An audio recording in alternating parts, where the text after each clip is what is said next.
एक बार की बात है, किसी जंगल में एक कौवा रहता था। वो बहुत ही खुश था, क्योंकि उसकी ज्यादा इच्छाएं नहीं थीं। वह अपनी जिंदगी से संतुष्ट था। लेकिन एक बार उसने जंगल में किसी हंस को देख लिया और उसे देखते ही सोचने लगा कि ये प्राणी कितना सुंदर है।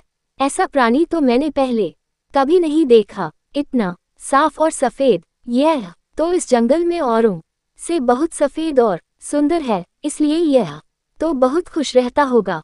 इस पर हंस ने जवाब दिया, हाँ, मैं पहले बहुत खुश रहता था, जब तक मैंने तोते को नहीं देखा था। उसे देखने के बाद से लगता है कि तोता धरती का सबसे सुंदर प्राणी है। हम दोनों के शरीर का तो एक ही रंग है, लेकिन तोते के शरीर पर दो दो रंग है। उसके गले में लाल रंग का घेरा और वो सूरखरे रंग का था। सच में वो बेहद खूबसूरत था। अब कौवे ने सोचा कि हंस तो तोते को सबसे सुंदर बता रहा है, तो फिर उसे देखना होगा।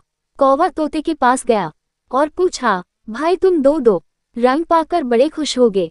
इस पर तोते ने कहा, हाँ, मैं तब तक खुश था जब तक मैंने मोर को नहीं देखा था। मेरे पास तो दो ही रंग हैं, लेकिन मोर के शरीर पर तो कई तरह के रंग हैं। अब कौवे ने सोचा, सबसे ज्यादा खुश कौन है, ये तो मैं पता करके ही रहूंगा, इसलिए अब मोर से मिलना ही पड़ेगा।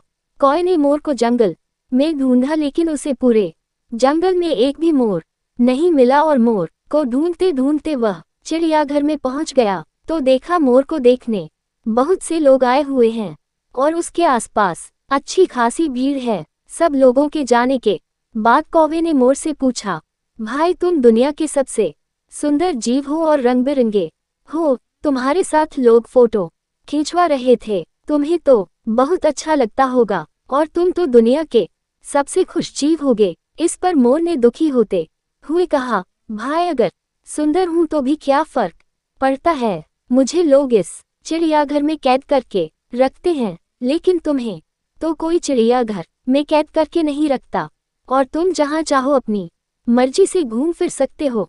इसलिए दुनिया के सबसे संतुष्ट और खुश जीव तो तुम्हें होना चाहिए, क्योंकि तुम आजाद रहते हो। कौवा हैरान रह गया, क्योंकि उसके जीवन की अहमियत कोई दूसरा बता गया। दोस्तों, ऐसा ही हम लोग भी करते हैं। हम अपनी खुशियों और गुणों की तुलना दूसरों से करते हैं, ऐसे लोगों से जिनका रहन सहन का माहौल हमसे बिल्कुल अलग होता है। हमारी जिंदगी में बहुत सारी ऐसी चीजें होती हैं जो केवल हमारे पास हैं, लेकिन हम उसकी अहमियत समझकर खुश नहीं होते। हम उसकी अहमियत समझकर खुश नहीं होते, लेकिन दूसरों की छोटी खुशी भी हमें बड़ी लगती है, जबकि हम अपनी बड़ी खुशियों को इग्नोर कर देते हैं।